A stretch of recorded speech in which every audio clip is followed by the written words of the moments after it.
I'm Jennifer from the Worcester branch of the Wayne County Public Library.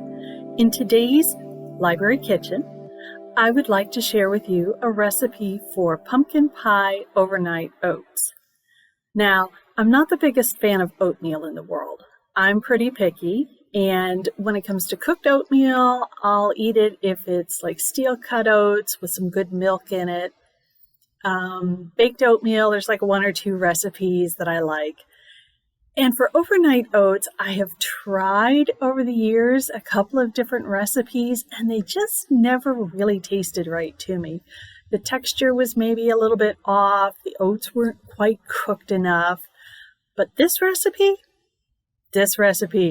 I love. So I'm going to show you how to make it.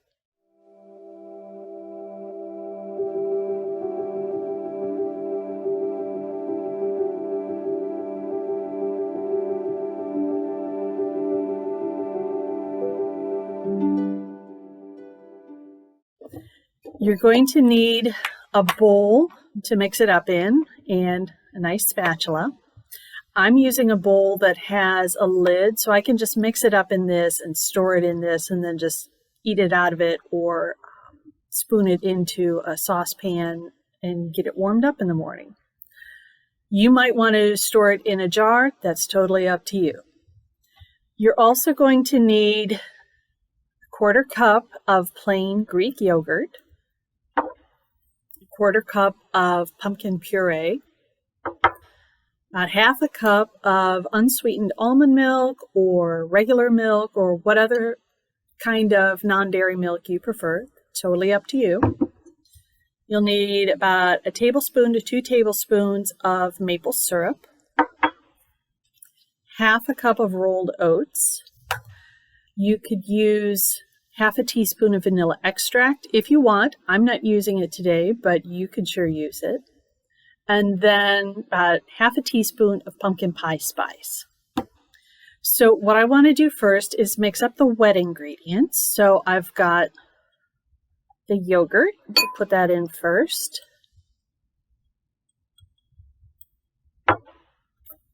And the pumpkin.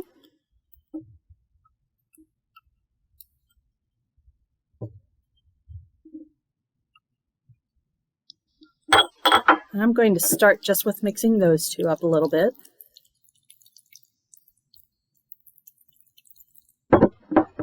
And then I want to pour in the milk.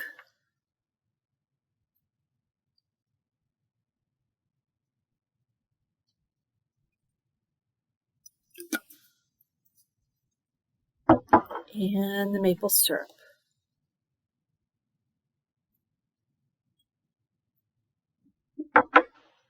So just very carefully, I'm going to start working that all together.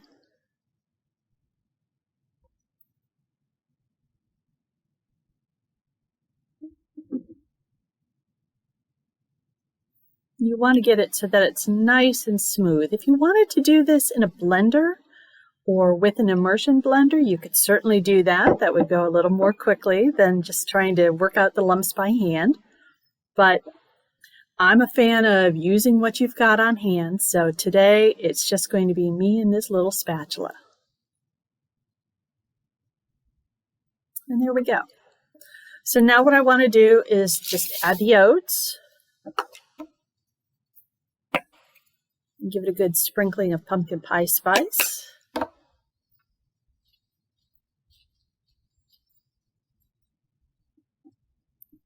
We get that in so that all of the oats get a chance to soak in all of this goodness.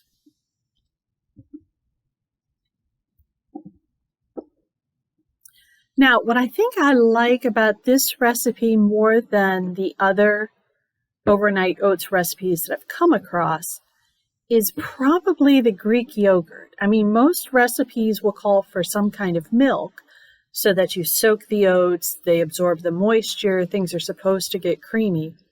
But for me, I think this recipe, because it's got the milk and the Greek yogurt, there's a lot more creaminess to work into the oats and to make sure the oats are fully absorbed. They're not a little bit raw. and then add those to the pumpkin, and you've just got creamy goodness all over the place. To me, when this gets chilled, and it's supposed to chill for 4 hours or overnight, whatever works, once it comes out, it's much thicker. To me, it's more like a pumpkin pie custard. It's just really, really good. So what I'm going to do is go ahead and cover this up. I'm going to store this just as it is in this particular bowl with the lid, since it's all good to go. If you want, you could just scrape that all into a jar, maybe a wide mouth pint jar, add the lid, go ahead and refrigerate it at that point. In the morning, you can either have these cold if you want, they're pretty good cold, or warm them up in the microwave, or dump them into a saucepan, warming them up on the stove. And then once you've got them in your serving bowl, maybe top with some pecans, maybe top with a little more Greek yogurt, or the yogurt fruit dip that I showed you in last month's video, and just go to town. It's very satisfying. It's one of the few oatmeal recipes that I have tried that actually sticks with me for a while. I know a lot of people say oatmeal is one of those good breakfasts because it keeps you full longer. It never happened with me, but this sticks with me. So we'll leave the recipe in the description down below, and I hope you get a chance to try it this cozy pumpkin spice season. And in the meantime, eat healthy, be kind, and we'll see you in the next video. Bye-bye.